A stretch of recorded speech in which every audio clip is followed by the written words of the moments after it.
Bismillahirrahmanirrahim. Alhamdulillahi rabbil alamin.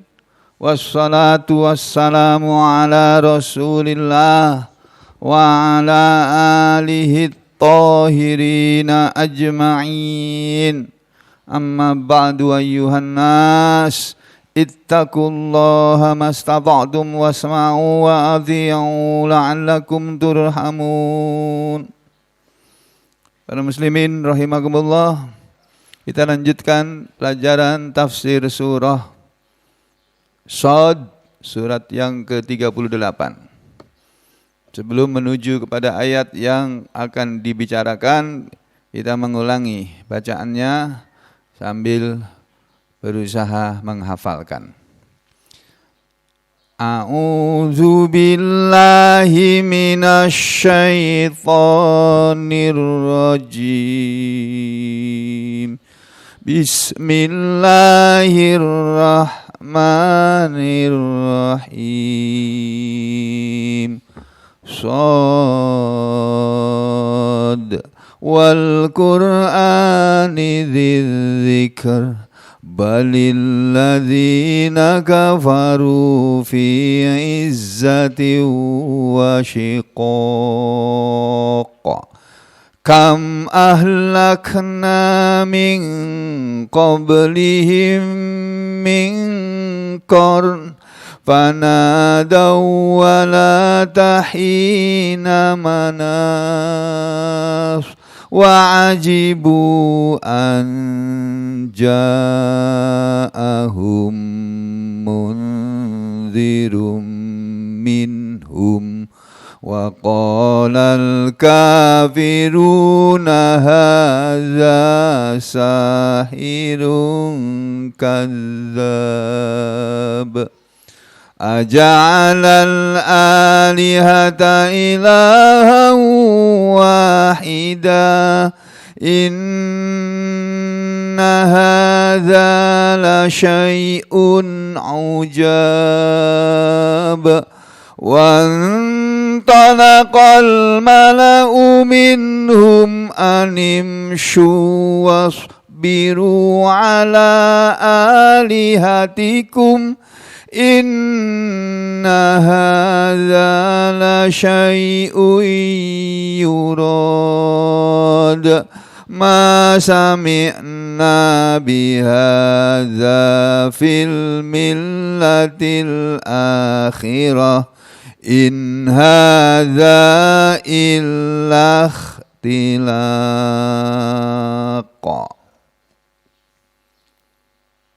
Jadi Allah Subhanahu wa taala berfirman, Bapak-bapak, Ibu-ibu dan saudara sekalian, di dalam surah Shad ini ya, yang isinya berbagai macam, dimulai dari pembicaraan tentang Al-Qur'an. Ya, Allah membuka surat ini dengan membicarakan tentang Al-Qur'an, nanti pun diakhiri dengan menyebut lagi tentang Al-Quran di ayat-ayat terakhir. Nih perhatikan. In huwa illa dzikrul lil alamin wa la ta'lamunna naba'ahu ba'dahin. Jadi Allah berfirman dalam surat Shad ini, memulai dengan menyebut-nyebut Al-Quran, bahwa Al-Quran itu kata Allah, Shad wal Qur'ani dzidzikr, demi Al-Quran yang mempunyai atau mengandung peringatan atau pelajaran atau penjelasan atau kemuliaan. Jadi Al-Quran itu mengandung peringatan yang berguna untuk manusia. Dan semua peringatan itu pasti berguna. Lebih-lebih lagi peringatan Al-Quran. Juga Al-Quran itu mengandung kemuliaan. Jadi kalau kita mengamalkan Al-Quran, kita akan mendapatkan kemuliaan. Di hadapan Allah, bukan di hadapan manusia. kemuliaan di hadapan manusia itu akan habis pada waktunya. Kemuliaan di hadapan Allah akan langgeng, akan abadi selamanya. Makanya kita diajari oleh Islam ini bukan mencari kemuliaan di hadapan manusia, bukan cari muka di hadapan manusia, tapi cari muka di hadapan Allah. Ya. Kemudian Al-Quran juga mengandung selain peringatan dan kemuliaan, mengandung penjelasan al-bayan. Jadi penjelasan-penjelasan yang baik, penjelasan-penjelasan yang benar, itu hanya ada dalam Al-Quran. Ya, sedangkan yang dari selain Al-Quran, ada benarnya, ada tidaknya, ada benarnya, ada salahnya, ada baiknya, ada buruknya. Ya, gitu ya. Itu Al-Quran. Setelah Allah mengatakan Shad, tidak ada yang tahu artinya selain Allah. Wal Qur'ani dzidzikr, demi Al-Quran yang mempunyai peringatan. Ya, lalu pada ayat berikutnya Allah mengatakan balil ladzina kafaru fi izzati wa syiqaq. Walaupun Al-Quran itu mengandung peringatan yang baik, penjelasan yang benar dan baik, kemuliaan, ya, mengandung pelajaran yang bisa memuliakan orang, membuat orang menjadi mulia, juga mengandung pelajaran yang berharga untuk manusia, peringatan yang bermanfaat untuk manusia. Allah nyatakan, tapi ada juga manusia yang tidak mau kepada Al-Quran. Ada manusia yang menolak Al-Quran, ada manusia yang tidak mau menerima Al-Quran. Mereka adalah orang-orang yang sombong, orang-orang yang berpisah dari Al-Quran, yang memisahi Al-Quran, yang memusuhi Al-Quran, yang tidak suka kepada Al-Quran, membenci kepada Al-Quran. Mereka itu adalah orang-orang kafir. Balil ladzina kafaru, kata Allah, akan tetapi orang-orang kafir itu fi izzati wa syiqaq, dalam kesombongan dan permusuhan. Jadi orang kafir itu merasa dirinya lebih hebat daripada Al-Quran sehingga tidak perlu kepada Al-Quran. Orang kafir merasa lebih baik daripada Al-Quran sehingga tidak memerlukan Al-Quran. Ya, mereka dalam kesombongan dan dalam permusuhan. Mereka memusuhi Al-Quran dan orang-orang yang mengamalkan Al-Quran ini. Makanya saudara, jangan termasuk orang yang seperti itu. Jangan termasuk orang yang benci kepada Al-Quran, apalagi memusuhi Al-Quran. Saudara akan berhadapan dengan Allah. Dan kalau sudah berhadapan dengan Allah, habis sampean. Allah kok dilawan. Tapi Allah itu walaupun maha gagah perkasa, tidak terkalahkan, tapi dia maha penyayang. Itu sifat Allah yang sampai hari ini menyebabkan manusia tertipu oleh sifat penyayangnya Allah. Saya berbuat dosa, saya tidak pernah belajar Al-Quran, enggak apa-apa kok. Saya tidak mengamalkan Al-Quran, enggak apa-apa kok. Nyaman-nyaman aja hidupku kok. Saya tidak pernah menggubris Al-Quran, bahkan menentang orang yang mau mempelajari Al-Quran, enggak apa-apa kok aku. Nyaman hidupku, duitku banyak. Iya, itu karena kasih sayangnya Allah kepada kamu. Diberi kesempatan untuk terus berpikir. Suatu saat nanti ketika kamu sudah mati, baru tahu kamu. Kau mati, kau tinggalkan semua yang kamu buru dalam hidupmu. Terus kata Allah, balil ladzina kafaru fi izzati wa syiqaq. Nah, orang-orang kafir dalam keadaan memisahi Al-Quran. Allah bilang, kam ahlakna min qablihim min qarnin fanadaw wala tahina manas. Berapa banyak kam ahlakna, berapa banyak sudah kami binasakan min qablihim, dari sebelum mereka. Apa yang dibinasakan? Min qarnin, dari suatu generasi. Berapa banyak generasi yang sudah kami binasakan, wahai Muhammad? Generasi sebelum kamu dulu, generasi para nabi-nabi pendahulu kamu dulu. Kami binasakan, kami habisi mereka, kata Allah. Fanadaw wala tahina manas. Maka mereka berteriak, berseru, minta tolong. Dan saat itu bukanlah saat bisa selamat, bisa lari dari azab Allah.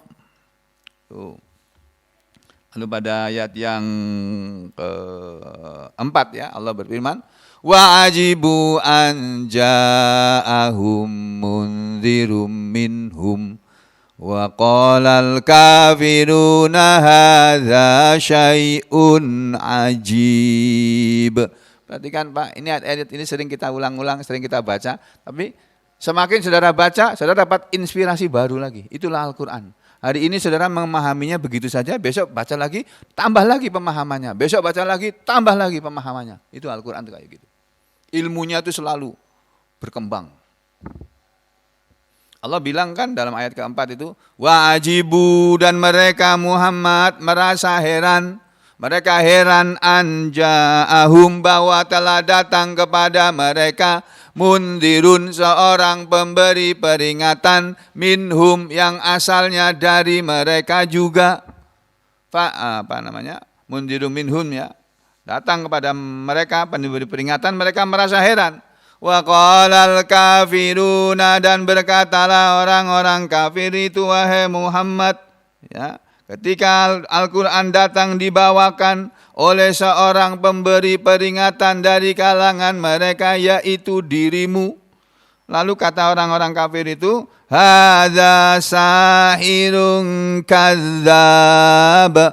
Lalu orang-orang kafir itu, wahai Muhammad, berkata, hadza, ini, Al-Quran ini, atau engkau ini yang membawa Al-Quran ini adalah sahirun, tukang sihir, ya, kadzabun, pendusta. Jadi Nabi kita dibilang tukang sihir, dibilang pendusta. Itu Nabi sudah pernah dibilang pendusta. Apalagi cuma keturunan Nabi atau cuma Habib. Nabi aja sudah pernah dibilang pembohong kok. Tapi yang bilang bohong ya orang kafir, kalau orang beriman enggak. Ya. Lalu pada ayat yang kelima kita masuk. Tadi saya mau bilang bahwa Allah membuka surat Shad ini dengan Al-Quran dan nanti akan mengakhiri juga dengan Al-Quran. Ini di ayat terakhir, 2 ayat terakhir ini. In huwa, tidaklah dia Al-Quran itu illa, kecuali zikrun, adalah peringatan, lil alamin, untuk seluruh alam. Jadi Al-Quran ini Pak, Bu, itu isinya adalah peringatan untuk semua makhluk yang ada di alam semesta ini. Untuk bangsa jin dan bangsa manusia khususnya ya, yang dibebani Al-Quran itu dari makhluk Allah itu cuma bangsa jin dan bangsa manusia. Tumbuh-tumbuhan itu tidak dibebani Al-Quran. Jadi mereka tidak belajar Al-Quran, tidak ngaji, nggak apa-apa. Binatang-binatang itu kambing, sapi, onta, ya, dan lain-lain itu mereka tidak dibebani Al-Quran. Jadi kalau kambing, sapi, onta nggak ngaji, nggak apa-apa. Nah mereka tidak dibebani Al-Quran kok memang. Nah kalau sampean manusia dibebani oleh Allah Al-Quran ini. Cuma disuruh baca loh. Iya tapi sulit itu tulisannya aja, susah nih nulisnya. Iya karena kamu belum belajar. Kalau kamu belajar nanti bisa. Ini Al-Quran ini huruf-huruf Arab dalam Al-Quran ini apa bedanya dengan huruf-huruf kanji, tulisan Jepang itu? Bahasa Jepang yang tulisannya kanji itu juga sulit itu. Tapi orang bisa belajar, kalau belajar bisa. Nah demikian juga Al-Quran, kalau orang belajar Al-Quran bisa, belajar bahasa Arab bisa. Itu Al-Quran itu tidak lain dia adalah peringatan in huwa illa dzikrul lil alamin. Peringatan untuk seluruh alam. Bukan hanya untuk orang Arab. Tapi untuk semua bangsa-bangsa yang ada di dunia. Walaupun Allah sudah memberitahukan bahwa Al-Quran adalah peringatan untuk seluruh alam. Ada juga manusia yang tetap tidak percaya. Allah bilang kepada mereka yang tidak percaya kepada Al-Quran. Sampai saat ini, sampai hari ini, apa kata Allah? Wala ta'lamun naba'ahu ba'dahin. Dan sungguh benar-benar kamu semuanya pasti akan mengetahui naba'ahu, kebenaran beritanya. Ba'dahinin, sesudah suatu masa. Kalau hari ini kamu tidak percaya kepada Al-Quran, nanti akan datang masanya kamu percaya bahwa Al-Quran itu adalah benar. Ya. Kapan? Nanti kalau kamu mati. Pas kamu mau mati, mau dicabut nyawanya oleh Allah itu, kamu baru tahu bahwa Al-Quran itu benar dan kamu kepingin, ya Allah jangan dicabut dulu nyawaku ya Allah. Allah bilang apa, sudah habis waktunya kok.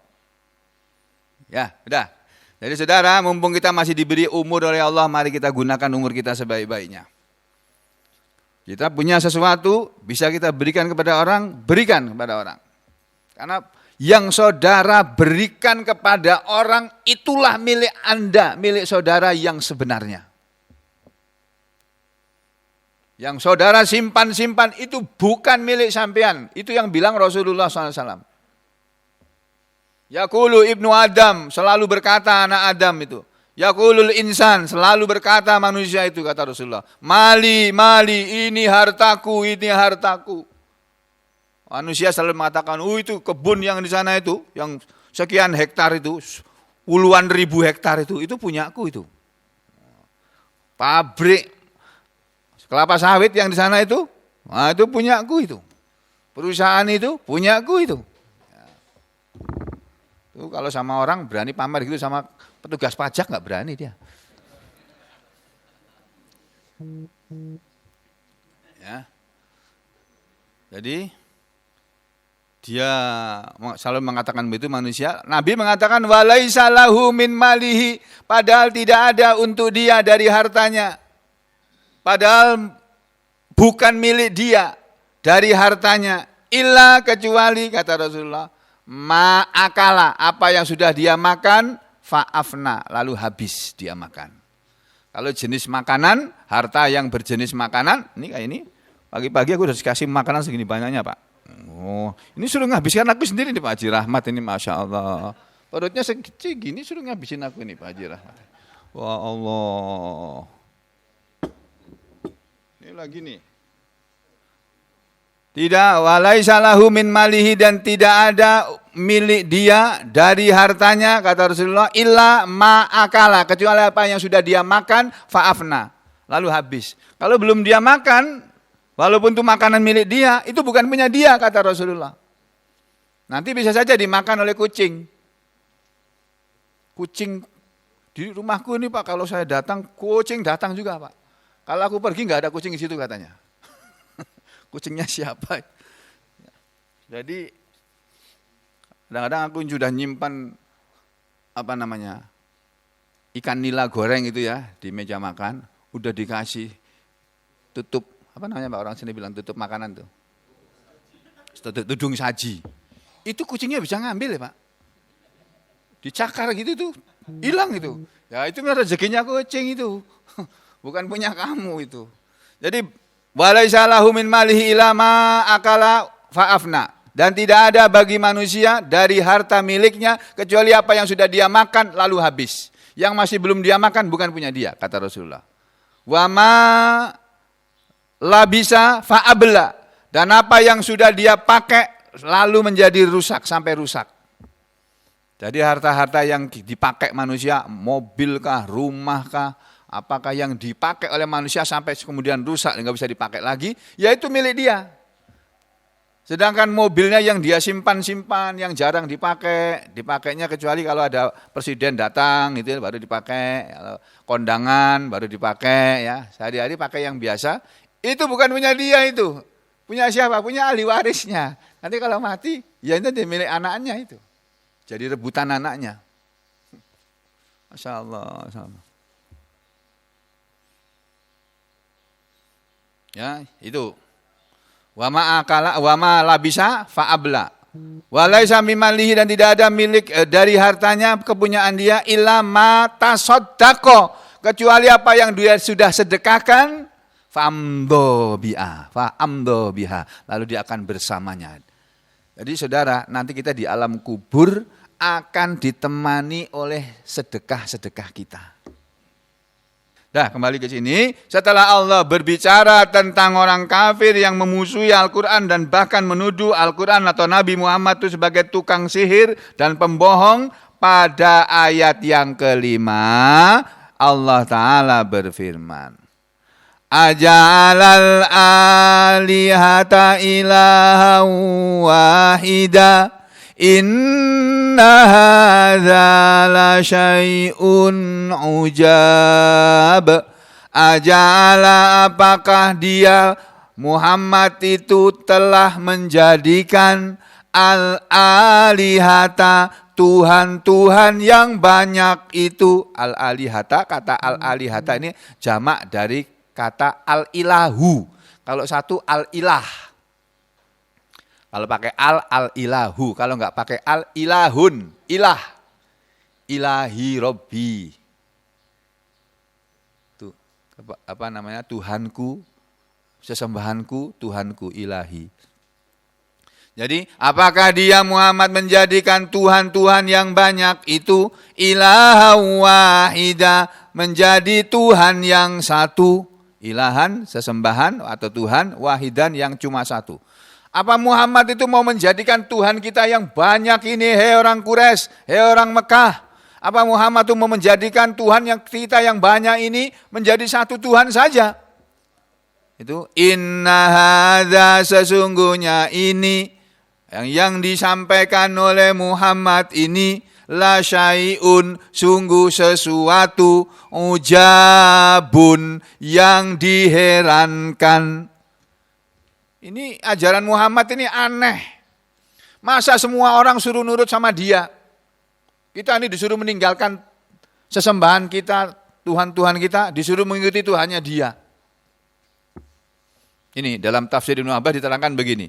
Ajalal alihata ilaha wahidan, apakah Muhammad akan menjadikan Tuhan yang banyak ini menjadi satu Tuhan saja? Kata mereka, ayasauna, apa mencukupi kita? Wayakfina, apakah mencukupi, ya, wayakfina, ini sama, ya, mencukupi kita. Ilahun wahidun, kalau Tuhan itu cuma satu saja. Padahal kita ini manusia kan banyak sekali. Apa Tuhan yang satu cukup untuk mengurusi kita semua ini, katanya. Kata orang Mekah dulu. Apa cukup untuk kita Tuhan yang satu saja fi hawa ijina, dalam memenuhi keperluan-keperluan kita. Kama yaqulu Muhammadun, sebagaimana yang Muhammad katakan itu, kata mereka. Ini orang Quraisy, orang kafir Mekah dulu pernah berkata begitu. Muhammad ini aneh-aneh saja, ngubah-ngubah ajaran nenek moyang kita ini. Nenek moyang kita bangsa Arab dari sejak zaman dulu kala, sebelum Muhammad lahir, bahkan sebelum bapaknya Muhammad lahir, sebelum kakeknya Muhammad lahir, orang Arab ini di seluruh Arab Saudi ini, Arab Jazirah Arabia, ini menyembah berhala-berhala ini. Kita meneruskan saja. Kenapa tiba-tiba Muhammad suruh meninggalkannya? Lalu in hadza, tidaklah ini, gitu kan? Anjanya ya, in hadza ya.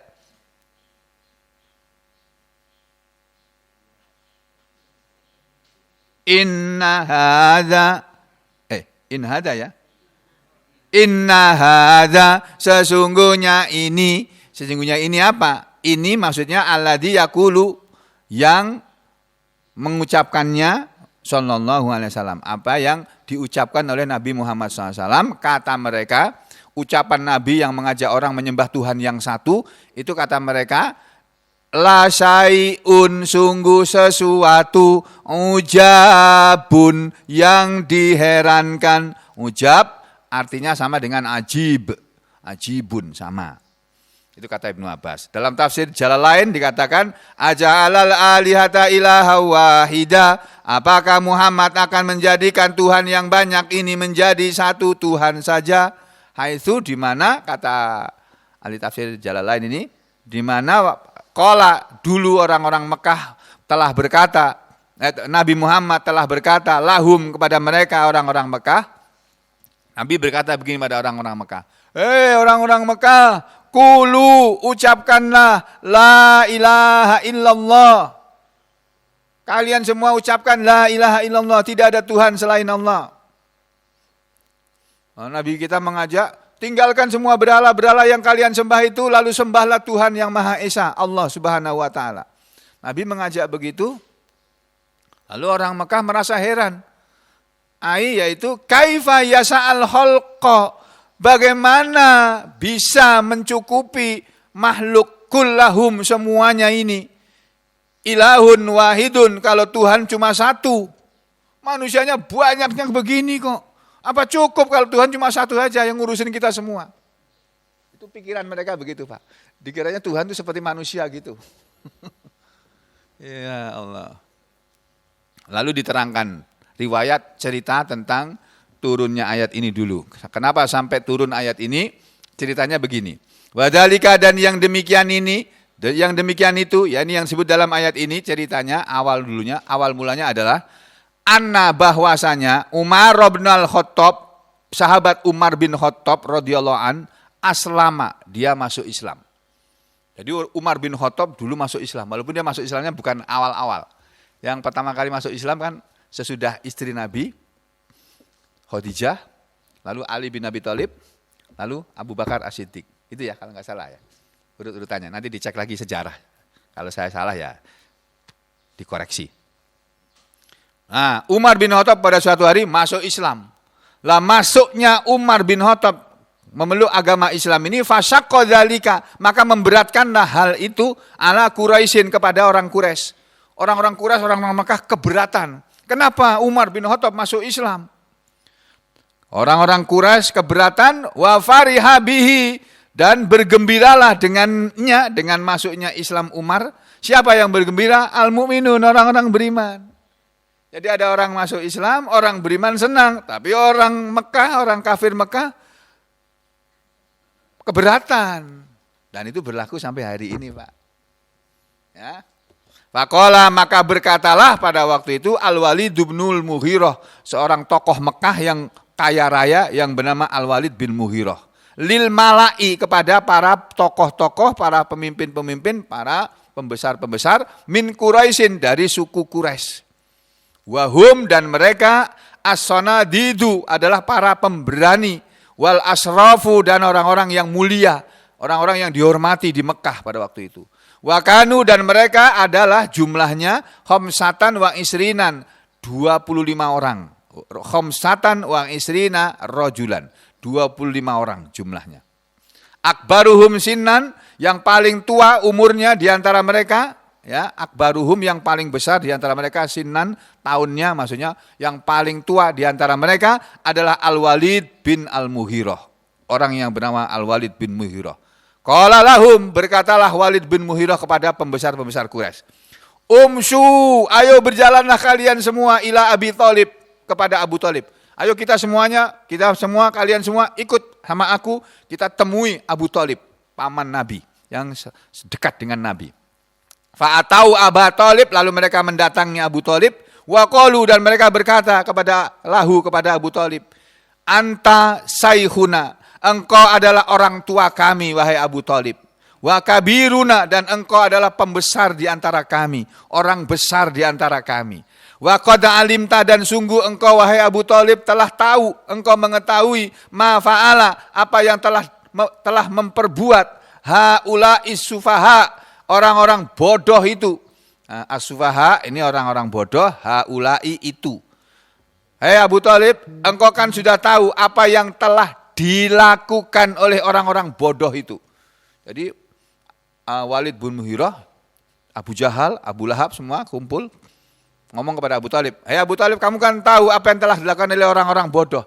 Yang mereka maksud orang bodoh itulah Nabi dan pengikutnya. Jadi Nabi kita dan pengikut Nabi kita dibilang oleh orang kafir Quraisy pada waktu itu sebagai orang-orang bodoh. Sama seperti zaman sekarang orang bilang, ini orang-orang sumbu pendek. Orang-orang sumbu pendek ya orang-orang bodoh itu. Orang yang gampang marah katanya. Nah, kamu kan tahu hai Abu Thalib apa yang dilakukan oleh Muhammad dan teman-temannya itu. Wa inna, dan sungguhnya kami ini qad atainaka, sungguh kami telah mendatangi engkau sekarang ini. Litak tadia, supaya engkau memutuskan bainana di antara kami. Wa baina ibni akhika, dan di antara anak laki-laki saudara laki-lakimu itu. Abu Thalib dengan bapaknya Nabi, Abdullah, kakak adik. Kan? Abu Thalib anaknya namanya Ali bin Abi Thalib. Abdullah punya anak laki-laki namanya Muhammad. Hei Abu Thalib, kami datang kepadamu, maksud kami adalah supaya engkau memutuskan perkara perselisihan di antara kami dengan anak laki-laki pak saudaramu itu. Maksudnya Nabi Muhammad. Mereka enggak mau bilang Muhammad. Anak laki-laki saudara kamu itu loh. Fa'arsala Abu Thalib, maka mengutuslah Abu Thalib. Abu Thalib kemudian mengutus orang ilan Nabi kepada Nabi SAW. Fada'ahu, lalu Nah, Abu Thalib memanggil Nabi, ngomong sama Nabi. Faqala, maka kata Abu Thalib kepada Nabi kita, ya ibna akhi, hei anak laki-laki saudaraku, maksudnya anak, hei Muhammad, haula'i qaumuka, mereka kaummu itu, yas'alunaka, mereka meminta kepadamu Muhammad, as-sawa, keadilan. Mereka meminta sesuatu yang sama perlakuannya. Apa itu? Pertama mereka minta fala tamil kullal maili, maka janganlah engkau menyimpang kullal maili dengan sebenar-benar menyimpang ala kaumika terhadap kaummu. Kamu jangan menyimpang dari ajaran kaummu itu. Mereka menyembah berhala. Kamu jangan menyimpang dari mereka. Jangan ganggu mereka dengan menyembah mereka kepada berhala.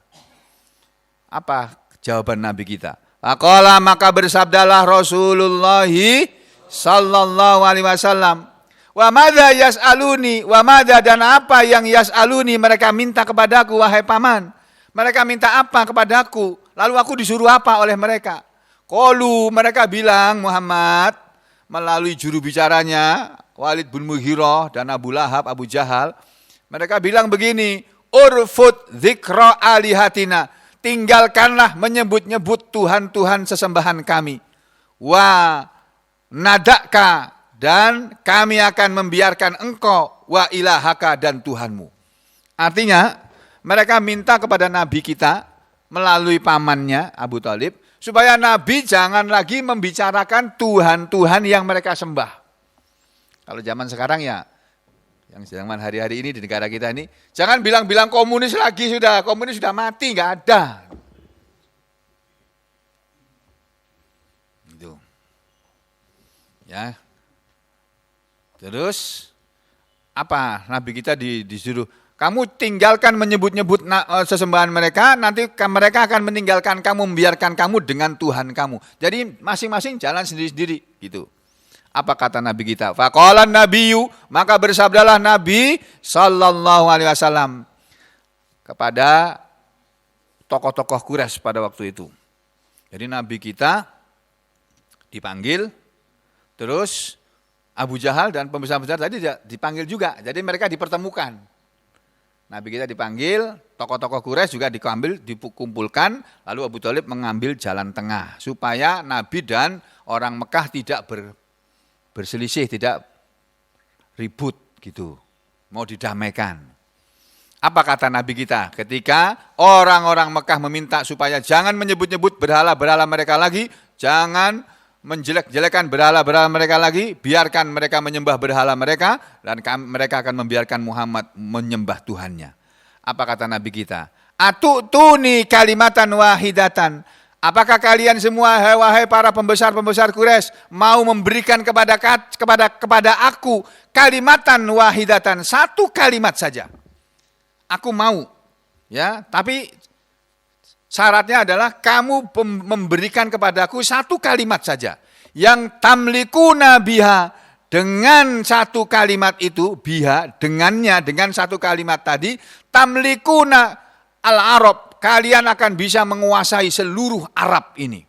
Watadinu lakum, dan akan mengikuti kepada kalian biha, dengan satu kalimat ini, al-ajam, semua orang di luar Arab sana. Mau enggak kamu mengucapkan, kamu berikan kepada aku satu pernyataan, satu kalimat saja, yang dengan satu kalimat itu nanti semua orang Arab ini akan tunduk kepada kamu, dan semua orang di luar Arab pun akan tunduk kepada kamu. Faqala Abu Jahlin, maka berkatalah Abu Jahal kepada Nabi, Lallahi abuka, demi Allah, dan juga bapakmu, hai Muhammad, lanu tiakaha, sungguh kami akan memberikan kepada kamu satu kalimat itu. Jangankan cuma satu kalimat Muhammad, wa asron amsalaha, bahkan 10 kalimat yang semisalnya kami bersedia mengucapkannya untuk kamu. Ya, kalau memang dengan kalimat itu kamu bilang tadi kami akan bisa menguasai seluruh Arab dan semua orang di luar Arab. Apa kata Rasulullah? Faqala, maka bersabdalah Rasulullah sallallahu alaihi wasallam. Nah, kalau betul, hai Abu Jahal, kamu mau, kulu, kalian semua ucapkan. Aku yang minta kalian mengucapkan satu kalimat saja. Apa kalimat itu? La ilaha illallah. Tidak ada Tuhan selain Allah. Begitu mendengar Nabi kita ngomong seperti itu, fanafaru, lalu mereka pun pada lari bubar. Min dzalika, dari itu, waqomu, dan mereka pun berdiri sambil lari meninggalkan tempat sambil berkata begini, waqalu aja'alal alihata ilaha wahida, apa dia Muhammad itu akan menjadikan Tuhan yang banyak ini ilahan wahidan, menjadi satu Tuhan saja. Kaifa yasa'ul khalqa kullahum, bagaimana bisa mencukupi makhluk-makhluk seluruhnya ini ilahun wahidun, kalau Tuhan cuma satu saja. Itu. Inna hadza la syai'un ujab, sesungguhnya ini adalah sesuatu yang diherankan. Ini omongan orang-orang Mekah yang diabadikan oleh Allah dalam Al-Qur'an. Jadi menurut mereka tidak logis, tidak masuk akal kalau Tuhan cuma satu saja. Enggak cukup ngurusin manusia sekian banyaknya. Jadi biarkan aja manusia menyembah dengan Tuhannya sendiri-sendiri. Itu Pak, ini cerita ayat ini. Dan bagaimana kisah selanjutnya, jangan kemana-mana, kisah Allah kita sambung lagi pada pertemuan berikutnya. Aku qouli hadza astaghfirullah li wa lakum, Allahumma taqabbal minna innaka antas samiul alim wa tub alaina innaka antat tawwabur rahim. Wa sallallahu ala Muhammadin wa ala ali Muhammad walhamdulillahi rabbil alamin.